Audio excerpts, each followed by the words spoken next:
Under the law of primogeniture system, the eldest son was the sole heir.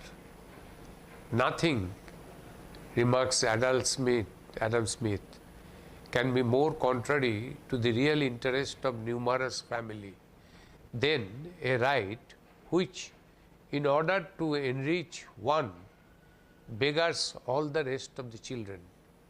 He urged free trade in land. Through the repeal of the laws establishing entails and primogeniture and other restriction on the free transfer of land by gift, devise or sale, the wealth of nation deals with colonies, and it remains the best summary of colonial policy ever written. The discussion is divided in three parts: the motives of establishing a new colony, and he reviewed the colonial enterprise of Greece, Rome, Venice, Portugal and Spain. He found the cause of prosperity of the new colonies, enumerating such factors as plentiful and cheap land, high wages, rapid growth of population, and the colonist knowledge of agriculture and other arts. The comparatively enlightened colonial policies of England are contrasted with the narrow and restrictive policies of Portugal and Spain.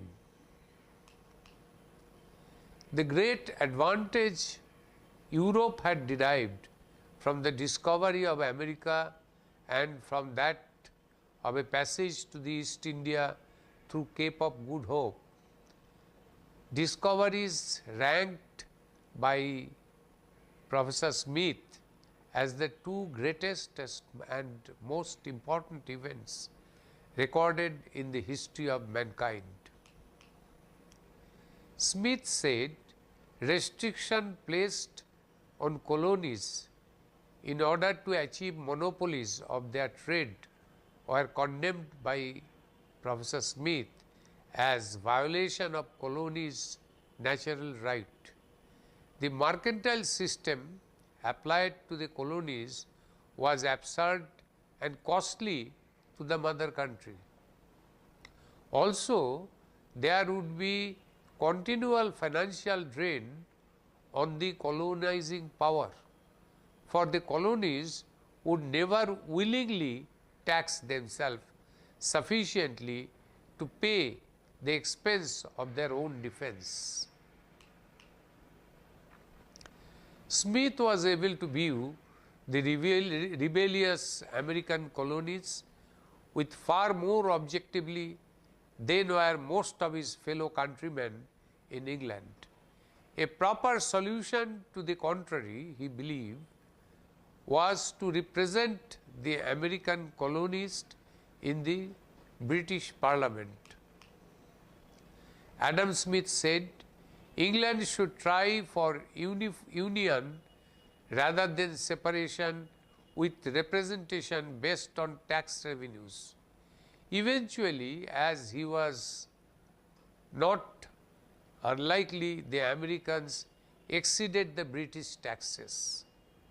British public were scared that the capital might be moved across the Atlantic to that part of the empire which contributed most to the general defense and support of the whole.